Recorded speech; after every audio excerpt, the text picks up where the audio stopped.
Hello everyone, welcome back. So this is Bhavna Puri and today we will talk about chapter number 10.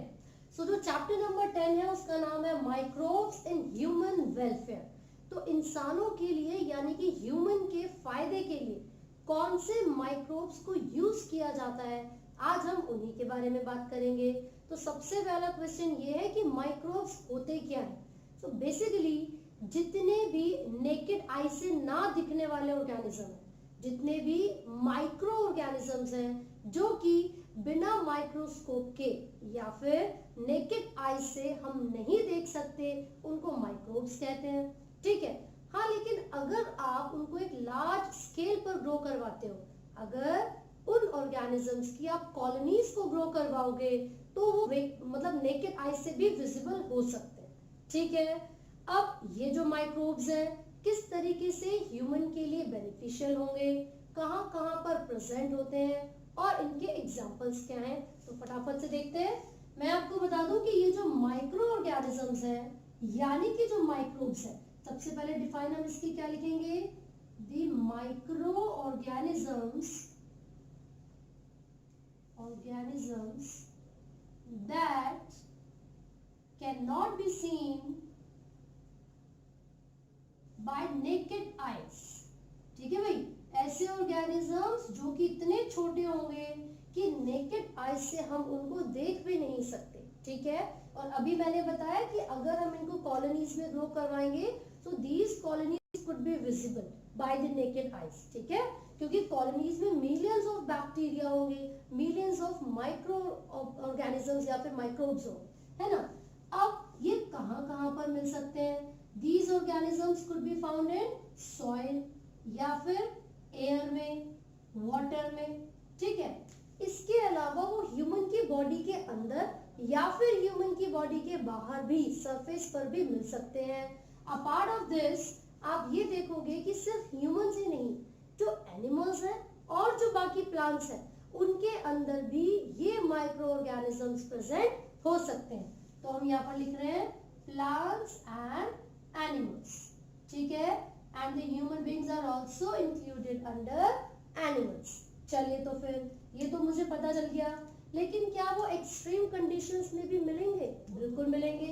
अब extreme condition से हमारा क्या मतलब है, तो हम लिख लेते हैं फटाफट से. एक्सट्रीम कंडीशंस का मतलब है एट 100 डिग्री सेल्सियस, यानी कि 100 डिग्री सेल्सियस के टेम्परेचर में भी कुछ ऐसे ऑर्गेनिजम्स हैं जो सरवाइव कर सकते हैं. तो इसका एक एग्जांपल हम आर्की बैक्टीरिया ले सकते हैं. Archie bacteria. ठीक है. इनकी स्पेशलाइज्ड सेल वॉल की वजह से ये 100 डिग्री सेल्सियस के टेम्परेचर में भी सरवाइव कर सकते हैं. और अगर आपको याद हो तो पीसीआर यानी कि पॉलीमरेज चेन रिएक्शन में हमने पढ़ा था कि एक थर्मोस्टेबल बैक्टीरिया है जिसका नाम है थर्मस एक्वाटिकस. उस बैक्टीरिया से हमने एक एंजाइम को निकाला था जिसका नाम था टैक पॉलीमरेज. तो इसका मतलब क्या हुआ कि जो थर्मोस्टेबल बैक्टीरिया है हाई टेम्परेचर पे भी एक्टिव है. तो हो गया ना फिर एक्सट्रीम कंडीशन का एक एग्जांपल. ठीक है. इसके अलावा हो सकता है कि वो bacteria deep inside the soil, deep inside the soil भी अवेलेबल हो, है ना. उसके अलावा एसिडिक या फिर बेसिक मीडियम में भी तो ये बैक्टीरिया प्रेजेंट हो सकते हैं. एसिडिक मीडियम या फिर बेसिक मीडियम में भी वो माइक्रो ऑर्गेनिजम्स प्रेजेंट हो सकते हैं. राइट. तो हमने ये देखा कि कुछ माइक्रो ऑर्गेनिजम्स यानी कि बहुत ही छोटे से ऑर्गेनिजम्स जो कि ह्यूमन के लिए हेल्पफुल होते हैं वो सॉइल में, वाटर में, एयर में हो सकते हैं. प्लांट्स या एनिमल्स की बॉडी के अंदर या उनकी बॉडी की सरफेस पर हो सकते हैं. ठीक है. और एक्सट्रीम कंडीशंस में भी मिल सकते हैं. अब एग्जांपल्स देख लेते हैं वो कौन कौन से माइक्रोब्स हो सकते हैं. तो देखिए, मैं बार बार बैक्टीरिया बोल रही हूँ, तो बैक्टीरिया तो डेफिनेटली एक माइक्रोब होगा ही जो ह्यूमन के लिए यूजफुल है. इसके अलावा वायरस हो सकते हैं. अब वायरस की जब हम बात करेंगे तो कुछ ऐसे वायरस होते हैं जो कि प्लांट्स में इन्फेक्शन करेंगे, कुछ ऐसे वायरस होंगे जो एनिमल्स में या फिर बैक्टीरिया में भी इन्फेक्शन कर सकते हैं. ठीक है. तो ऐसे वायरस जो कि बैक्टीरिया के ऊपर फीड करते हैं, दीज आर कॉल्ड बैक्टीरियोफेजेस. क्या बोलेंगे उनको? बैक्टीरियोफेजेस. Phases, right. अब हम इसके अलावा और कौन कौन से एग्जांपल्स पढ़ सकते हैं माइक्रोब्स के अंदर? तो देखिए, बैक्टीरिया, वायरस, बैक्टीरियोफेजेस, इसके अलावा फंगस हो सकती है, वायरॉइड्स हो सकते हैं और प्रायंस हो सकते हैं। बाकी टर्म्स आपने सुनी है, लेकिन ये प्रायंस क्या है? आपको ये याद रखना है that prions are the microscopic proteinaceous infectious agent. ये प्रायंस क्या होते हैं? प्रोटीनिशियस इन्फेक्शियस एजेंट्स होते हैं, इन्फेक्शियस एजेंट्स होते हैं। और ये माइक्रोब्स ऐसे हैं जो कि एक डिजीज करवाने के लिए भी रिस्पॉन्सिबल है, जिसका नाम होता है मैड काउ डिजीज। क्या नाम है? मैड काउ डिजीज या फिर बोवाइन इंसेफेलोपैथी। मैं यहाँ पर लिख देती हूँ मैड काउ डिजीज। अब इस बीमारी में यानी कि इस डिजीज में होगा क्या? तो ये एक ऐसी बीमारी है, या फिर मैं बोलूंगी कि जो प्रायंस है वो ऐसे ऑर्गेनिजम्स हैं जो कि मिसफोल्डिंग ऑफ प्रोटीन करते हैं। जितने भी प्रोटीन्स की हम बात कर रहे हैं, तो वो जो प्रोटीन्स होंगे उनकी मिसफोल्डिंग हो जाती है। जो यहाँ पर मैंने मैड काउ डिजीज लिखा है, इसमें यही होगा कि जो कैटल है यानी कि जो एनिमल है, उनके ब्रेन में जाकर ये प्रायंस मिसफोल्डिंग कर देते हैं प्रोटीन्स की। क्लियर हो गया? तो यहाँ पर हमने देख लिया एग्जांपल्स भी, कौन कौन सी कंडीशन में मिलेंगे वो भी।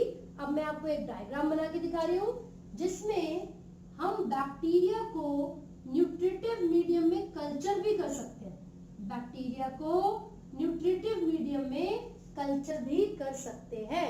And you will observe these structures. ये क्या होते हैं? Colonies. These are the colonies of bacteria. और ये एक कल्चर प्लेट है या फिर एक ऐसी पेट्री डिश है जिसके अंदर हमने वो सारे न्यूट्रिएंट्स को अवेलेबल करवाया है which are required for the growth of bacteria. Clear है? तो इस तरीके से आपको कॉलोनीज नजर आ सकती है। जब फंगस के बारे में बात करेंगे तो यहाँ पर आपको इस तरीके से स्ट्रक्चर नजर आएगा। ठीक है?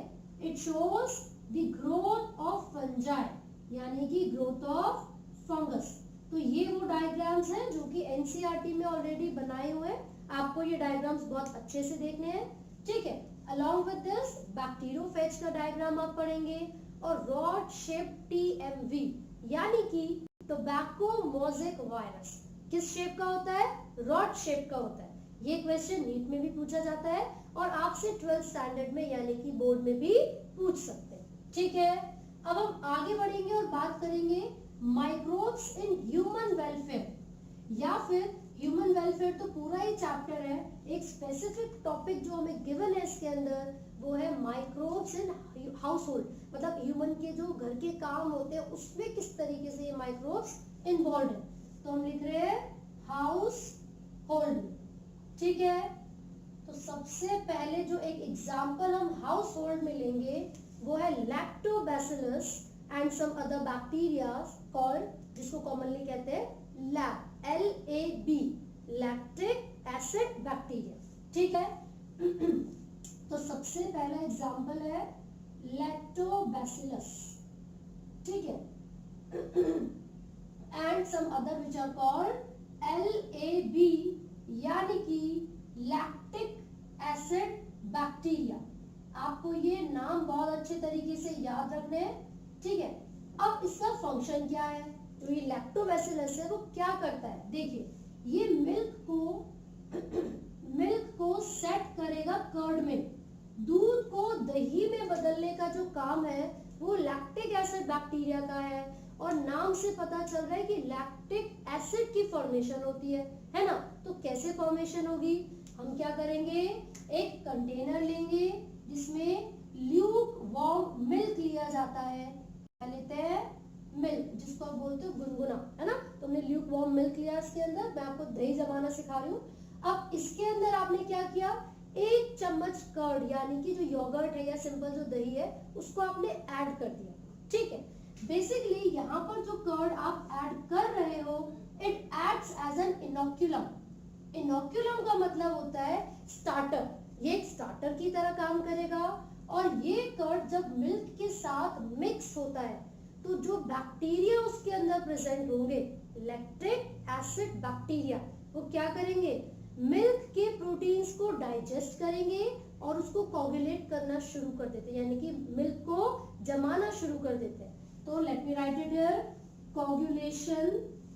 Coagulation of the milk protein, basically digestion of the milk protein, as a result वो कोगुलेट करेंगे, ठीक है। और क्या हो जाएगा फिर, ये जो मिल्क था वो कन्वर्ट हो जाता है कर्ड में। साथ ही साथ ये इंक्रीज करते हैं विटामिन B12 की अमाउंट को। जो विटामिन B12 है उसका जो अमाउंट है वो दूध से ज्यादा दही में प्रेजेंट होता है। तो एक फायदा तो मिल्क से कर्ड बन गया।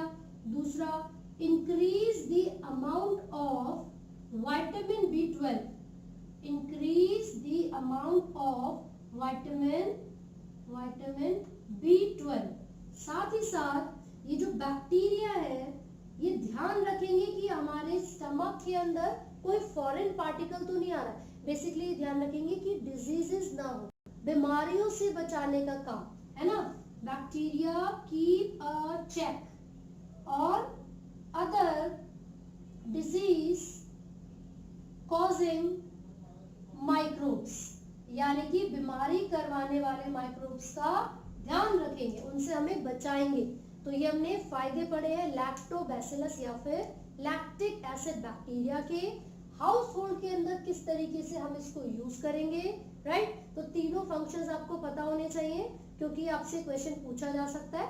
अब इसके अलावा हम किसके बारे में बात करते हैं, यहाँ पर आप ब्रेड एंड बियर की फॉर्मेशन के बारे में बात करोगे। बेसिकली ब्रेड की ही बात करूंगा, बियर हम घर में नहीं बनाते, तो बियर नहीं लिख रहे हैं, हम ब्रेड लिख लेते हैं।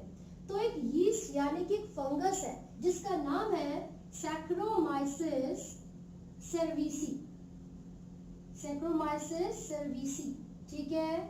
तो ये करेगा क्या, इसको ब्रूअर्स ईस्ट, ब्रूअर्स और बेकर्स ईस्ट कहा जाता है। Breuer is for the drink and baker is for the bread. तो यानी कि ये एक ऐसा यीस्ट है, एक ऐसा फंगस है जो कि ब्रेड बनाने में यूज किया जाता है। तो हमने यहाँ पर लिख लिया है यीस्ट या फिर फंगस। आपको याद रहेगा इसको किस चीज में यूज किया जाता है, ब्रेड और बियर बनाने में। ऐसा क्या है इसके अंदर, ये किस चीज को प्रोड्यूस करेगा, तो आप हमेशा याद रखिएगा ये जो फंगस है ये क्या करता है, CO2 गैस को प्रोड्यूस करता है। And this is the reason कि जो हम डो यानी कि जो आटा गूंद के रखते हैं इडली बनाने के लिए या फिर भटूरे बनाने के लिए, वो फ्लफी हो जाता है। क्लियर है। तो यहाँ पर आपको याद रखना है, it is responsible to produce a large amount of CO2 gas, यानी कि कार्बन डाइऑक्साइड गैस रिलीज होती है जिस वजह से फ्लफी हो जाता है जो डो हमने बनाया था, ठीक है। तो इसीलिए हम कहते हैं ब्रेड बनाने में, केक बनाने में, या फिर जो डो हमने बनाया था इडली के लिए या भटूरों के लिए, है ना, उन सब चीजों को फ्लफी बनाने का काम कौन करेगा, सैक्रोमाइसिस सर्विसी। क्लियर हो गया। इसके अलावा आपको क्या एग्जांपल गिवन है, टॉडी। टॉडी साउथ इंडिया की बहुत ही फेमस ड्रिंक है, सैप ऑफ पाम। तो किससे ऑब्टेन किया जाएगा टॉडी को, जो सैप होती है पाम की उसको फर्मेंट किया जाएगा। तो फर्मेंटेशन के प्रोसेस के बारे में हम यहाँ पर बात कर रहे हैं, जिसका मतलब है इनकम्प्लीट ऑक्सीडेशन की जाती है।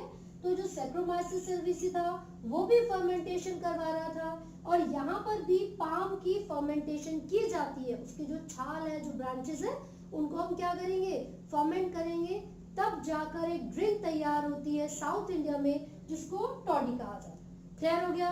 अब इसके अलावा जो ये माइक्रो ऑर्गेनिजम्स हैं इनका यूज किया जाता है फिश को फर्मेंट करने में, सोयाबीन को, या फिर बैम्बू के शूट को। क्यों, क्योंकि उनसे अलग अलग तरीके के फूड की फॉर्मेशन होगी, ठीक है। इन सभी चीजों के अलावा एक बहुत ही इंपॉर्टेंट एग्जांपल आपकी एनसीईआरटी में गिवन है, एंड इट इज द चीज। ऐसा माना जाता है कि one of the oldest foods is चीज। तो यहाँ पर आपको वेराइटीज भी गिवन है चीज की, हम लिख लेते हैं फटाफट से कौन कौन सी वेराइटीज गिवन है। सबसे पहली जो आपको वैरायटी गिवन है वो कौन सा चीज है, यहाँ पर मैं बैक्टीरिया का भी नाम लिखूंगी और चीज का। तो this is the Swiss cheese, और इसके अंदर पता है क्या है, लार्ज होल्स है, बहुत ही बड़े बड़े होल्स है, and these holes are due to the release of large amount of CO2। आपको याद रखना है, एक चीज के बारे में हम यहाँ पर बात कर रहे हैं जिसका नाम है स्विस चीज। उसके अंदर बहुत ही बड़े बड़े से होल होते हैं, लार्ज होल होते हैं, ठीक है। And these holes are due to the release of CO2 gas. Tom and Jerry देखा होगा, तो उसके अंदर जो जेरी जिस चीज के पीछे भागता है ना, वो स्विस चीज, उसमें बिल्कुल इसी तरीके से होते हैं, बड़े बड़े से छेद होते हैं, है ना। तो वो बड़े बड़े से छेद किस वजह से? CO2 की वजह से। अब कौन सा बैक्टीरिया रिस्पॉन्सिबल है इसके अंदर ये CO2 को प्रोड्यूस करवाने के लिए? उसका नाम है propioni, propioni bacterium shermanii, propioni bacterium shermanii. तो ये आपको याद रखना है, ये उस बैक्टीरिया का नाम है जो कि स्विस चीज के अंदर उसका जो कैरेक्टरिस्टिक टेक्सचर है, जो टेस्ट है या फिर जो शेप है, उसको प्रोवाइड करने के लिए रिस्पॉन्सिबल है, ठीक है। इसके अलावा एक और चीज है जिसके बारे में हम बात करेंगे, उसका नाम है रॉकफोर्ड चीज। क्या नाम है? रॉकफोर्ड चीज। यहाँ पर मैं लिख देती हूँ रॉकफोर्ड चीज। अब ये जो चीज है इसके अंदर क्या राइपनिंग की जाती है, तो जो रॉकफोर्ड चीज है उसकी राइपनिंग कौन करेगा?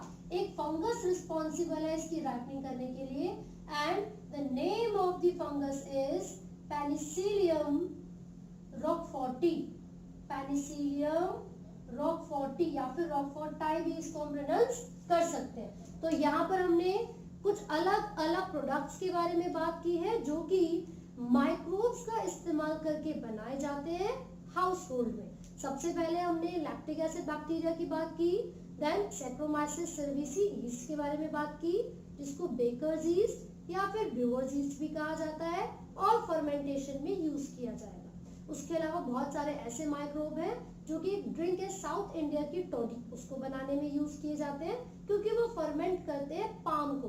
पाम यानी कि जो पेड़ है पूरा खजूर का या पाम, उसके अंदर क्या छाल जो होती है ब्रांचेस, उसको फर्मेंटेशन किया जाता है ना।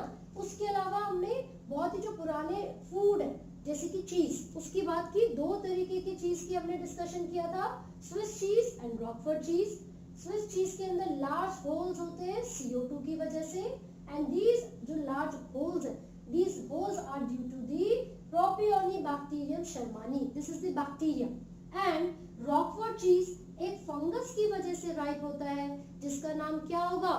पेनिसिलियम रॉकफोर्टाई। क्लियर है? तो यहाँ तक आपको बहुत अच्छे से पढ़ना है।